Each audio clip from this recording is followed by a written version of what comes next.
Hello, all the students. Welcome back once again. So, we will continue with the chapter Mammary Gland and Lactation Part 2. In the part first, we have studied how the mammary gland of some of the important domestic animal varies in their structure. Right? Today, we will see the morphology of the udder. So, first of all, see this diagram so that you will be clear when I'm explaining via the theory. The udder, as I told you in the previous lecture, that it is supported by skin and two of the suspensory ligament. One is the median and the other is the lateral. So the name is on the basis of the location, because the ligament is present on the medial aspect of the udder, so it is known as median suspensory ligament, and the lateral suspensory ligaments are located on the lateral side of the udder, so it is named as lateral suspensory ligament. Lamellae is actually lateral suspensory ligament, but this is the deep lateral suspensory ligament that you can ask in anatomy, right? But for physiology, you have to know that there are two supporting ligaments. One is the median and the other is the lateral. So first of all, udder is composed of two halves, the right and left, which is divided by the median suspensory ligament, right? So in case of cattle and buffalo, on the right side, two mammary glands are present on the right half of the udder, and on the left half of the udder again two mammary glands are present, right? So each half is again divided into two separate quarters. So overall, in case of bovines there are 4 quarters. In case of small ruminants, sheep and goat, there are 2 quarters, because two mammary glands are present. And then there is no communication among the 4 quarters. ये जो 4 quarters होते हैं memory gland के, इनके बीच में कोई communication नहीं होता है, ठीक है।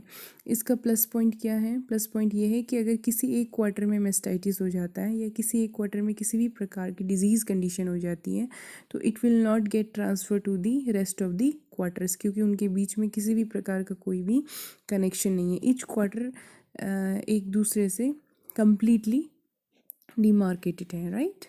So this I told you, this minimize the spread of infection. Now each quarter जो है, दिस इज़ कम्पोज, इसकी जो स्ट्रक्चर है उसको हमें समझना है, ताकि हमें ये समझ आए कि मिल्क की सिंथेसिस कैसे होती है। तो फर्स्ट ऑफ ऑल हम डायग्राम देखेंगे ताकि आपको थ्योरी समझ में आए, राइट?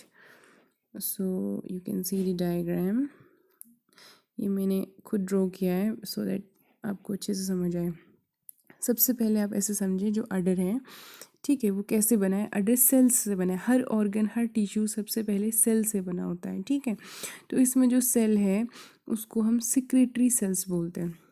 आप ये जो राउंड देखें जिसके बिलो मैंने एल्व्यूलस लिखा है, ठीक है, ये एक एल्व्यूलस है।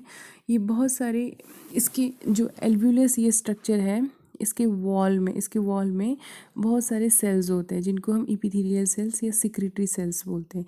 ये वो सेल्स हैं जो कि मिल्क सिंथेसाइज एंड सिक्रीट करते हैं। इन्हीं सेल्स में जो है मिल्क की सिंथेसिस होती है, मिल्क का फॉर्मेशन होता है, और ये सिक्रीट करते हैं। जब मिल्क फॉर्म होता है तो ये मिल्क सिक्रीट करते हैं इस एल्व्यूलस के बीच में जो कैविटी है, जिसको हम ल्यूमेन बोलते हैं, उसमें, ठीक है। नाउ ऐसे बहुत सारे एल्व्यूलस का जो ग्रुप है, लाइक इन दिस, ये अलग अलग एल्व्यूलस हैं, तो ग्रुप ऑफ एल्व्यूलस को हम एल्व्यूलाई बोलते हैं। And this looks like bunch of grapes. आप यहाँ देख सकते हैं, ये ऐसा लग रहा है जैसे कि बंच ऑफ ग्रेप्स है। ये बहुत सारे जो एल्व्यूलस का एक ग्रुप है, ठीक है। तो इस एक ग्रुप को हम एल्व्यूलाई बोलते हैं, राइट। सो देन ऐसे जैसे हमने मसल्स में पढ़ा था, group of muscle fibre, bunch of muscle fibre is known as fasciculus, then fasciculus की group is surrounded by perimysium, like that. तो ये sorry, now you can see, ये जो ग्रुप है एल्व्यूलाई के, ऐसे this is the group of alveolus. ऐसे alveoli के जो अलग अलग ग्रुप हैं, यहाँ पे मैंने आपको 3 ग्रुप दिखाए हैं। It can be more than this, it is more than this, okay, this is just for understanding. ये जो ग्रुप है, इस एक ग्रुप को हम लोब्यूल बोलते हैं। ऐसे बहुत सारे लोब्यूल होंगे अडर के अंदर, तो ग्रुप ऑफ लोब्यूल, ऐसे बहुत सारे लोब्यूल मिलके जो एक ग्रुप बनाते हैं उसको हम लोब बोलते हैं। तो इनमें से डक्ट, जो है डक्ट, जैसे एल्व्यूलस में से डक्ट जिसके थ्रू जो है, एक डक्ट इज़ द चैनल जिसके थ्रू मिल्क पास होगी, ठीक है। जैसे एंडोक्राइन सिस्टम में आपने डक्ट पढ़ा था, तो एल्व्यूलस से जो डक्ट निकलते हैं, this will combine, terminal duct जिसको कहते हैं हम, दिस विल कंबाइन, ठीक है। फिर दिस डक्ट एल्व्यूलाई के डक्ट कंबाइन करेंगे, फिर लोब्यूल के डक्ट कंबाइन करेंगे। लाइकवाइज फाइनली जो है एक कॉमन डक्ट ओपन करता है into the gland system, this opens into the teeth system, and finally teeth के through it comes out via the opening, जो टीथ में ओपनिंग होती है जिसको टीथ मेटस या स्ट्रीक कैनाल भी हम कहते हैं, ठीक है। अब आप ये वाला स्ट्रक्चर देखेंगे, ठीक है, तो आपको समझ में आ जाएगा। ये एल्व्यूलाई है, जो ग्रुप है, इसमें 1 2 3 4 आपको दिख रहे हैं एल्व्यूलाई। ये एक लोब्यूल है, then it makes lobe and likewise, right. और ये आपको डक्ट का सिस्टम भी मैं आपको दिखा देती हूँ। इस तरीके से ये डक्ट कनेक्टेड होते हैं। जो एल्व्यूलाई के डक्ट्स हैं, एल्व्यूलस से जो डक्ट निकल रहे हैं वो कंबाइन करके एक कॉमन डक्ट बनाएंगे, फिर एल्व्यूलाई से जो निकल रहे हैं इस तरीके से। Now we will come to the theory. So now this, ये जो सिक्रेटरी सेल्स हैं, this cells will make tissue, इनको हम सिक्रेटरी टिश्यू कहते हैं, right. So this secretary tissue consist of numerous alveoli, बहुत सारे एल्व्यूलाई मिलके ये सिक्रेटरी टिश्यू बनाते हैं, जिसको आप टाइनी चैम्बर्स भी कहते हैं।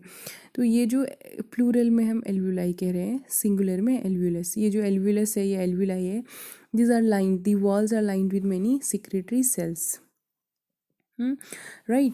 सो ये जो सिक्रेटरी सेल्स हैं, this are again surrounded by, ये जो सिक्रेटरी सेल्स हैं ये सराउंड होंगे बाय मसल सेल्स। क्यों?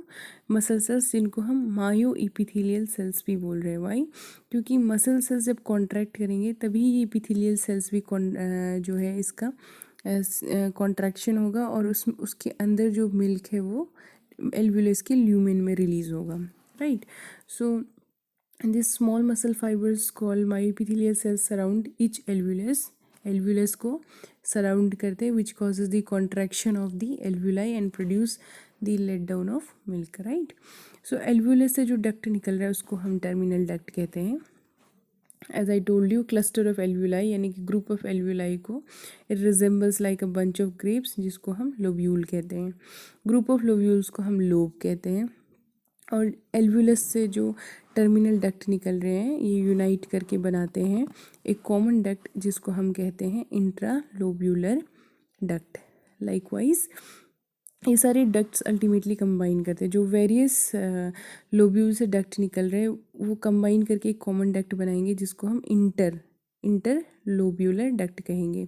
लाइकवाइज वेरियस लोब से जो डक्ट निकल रहे हैं उनको हम विद इन दी लोब जो डक्ट है उसको हम इंट्रा लोबार डक्ट कहेंगे, और अलग अलग लोब से जो डक्ट निकल रहे हैं वो मिलके एक कॉमन डक्ट बनाते हैं, जिसको इंटर लोबार डक्ट कहते हैं। इंट्रा मीन्स विद इन, एक लोब्यूल से, ठीक है, और इंटर मतलब 2 3 4 अलग अलग लोब्यूल से। सो इन डक्ट को इन कॉमन गैलेक्टोफोर्स बोलते हैं, गैलेक्टोफोर्स मिल्क डक्ट यानी कि, राइट।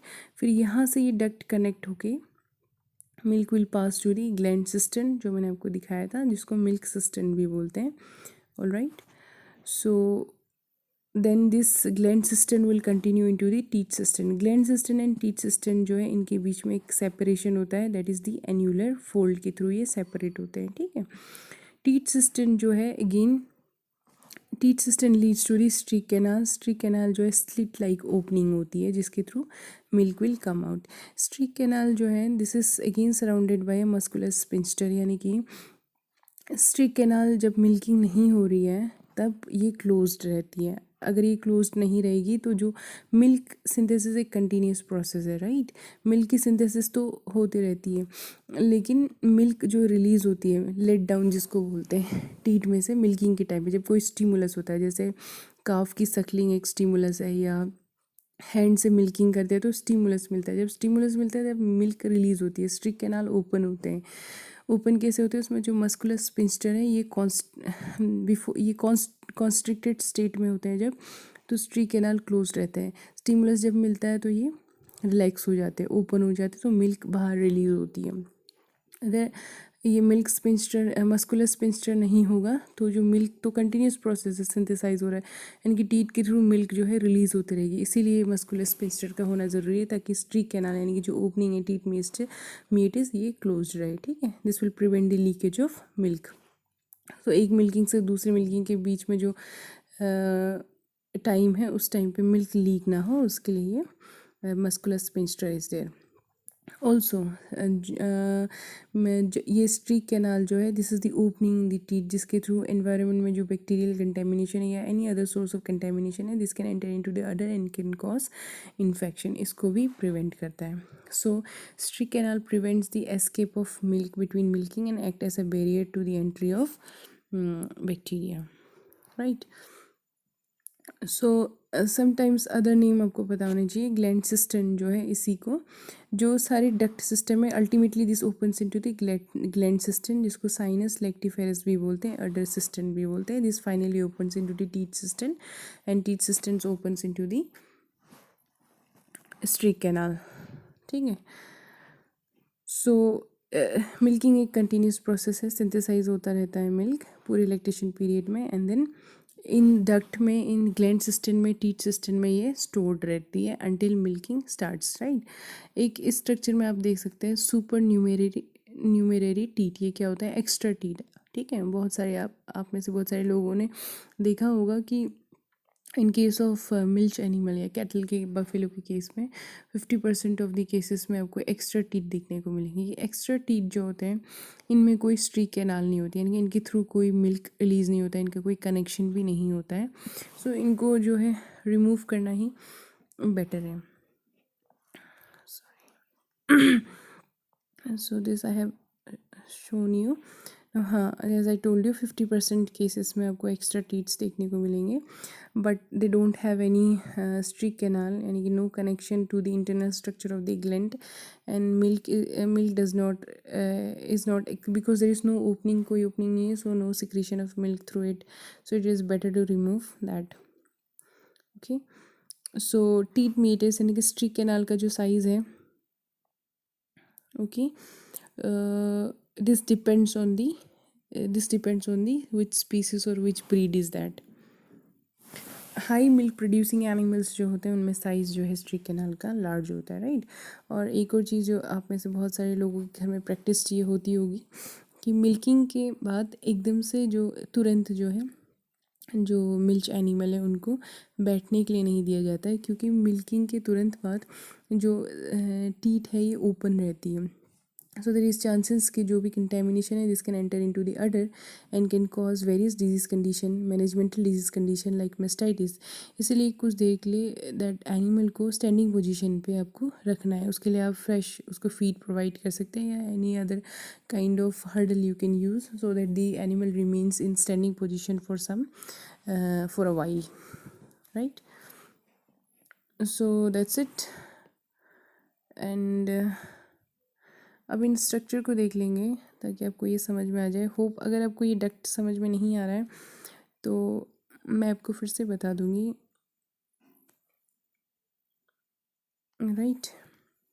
इसमें आपको एक तो ये जानना है कि स्ट्रीक कैनाल का फंक्शन क्या है, स्ट्रीक कैनाल के अदर नेम क्या है, ग्लैंड सिस्टम के अदर नेम क्या है, टीथ सिस्टम के अदर नेम क्या है, डक्ट जो है इनका ये फ्लो डायग्राम को पता होना चाहिए। Terminal duct leads to intralobular, interlobular से इंटरलोब्यूलर, इंटरलोब्यूलर से इंटरलोबार, इंट्रालोबार से इंटरलोबार, लाइक दैट। ये आपको पता होना चाहिए। सिक्रेटरी सेल्स होते हैं जिसके थ्रू मिल्क सिंथेसाइज होता है। मीडियन सस्पेंसरी लिगामेंट सेपरेट करते हैं, like that you have to know. That's it, thank you.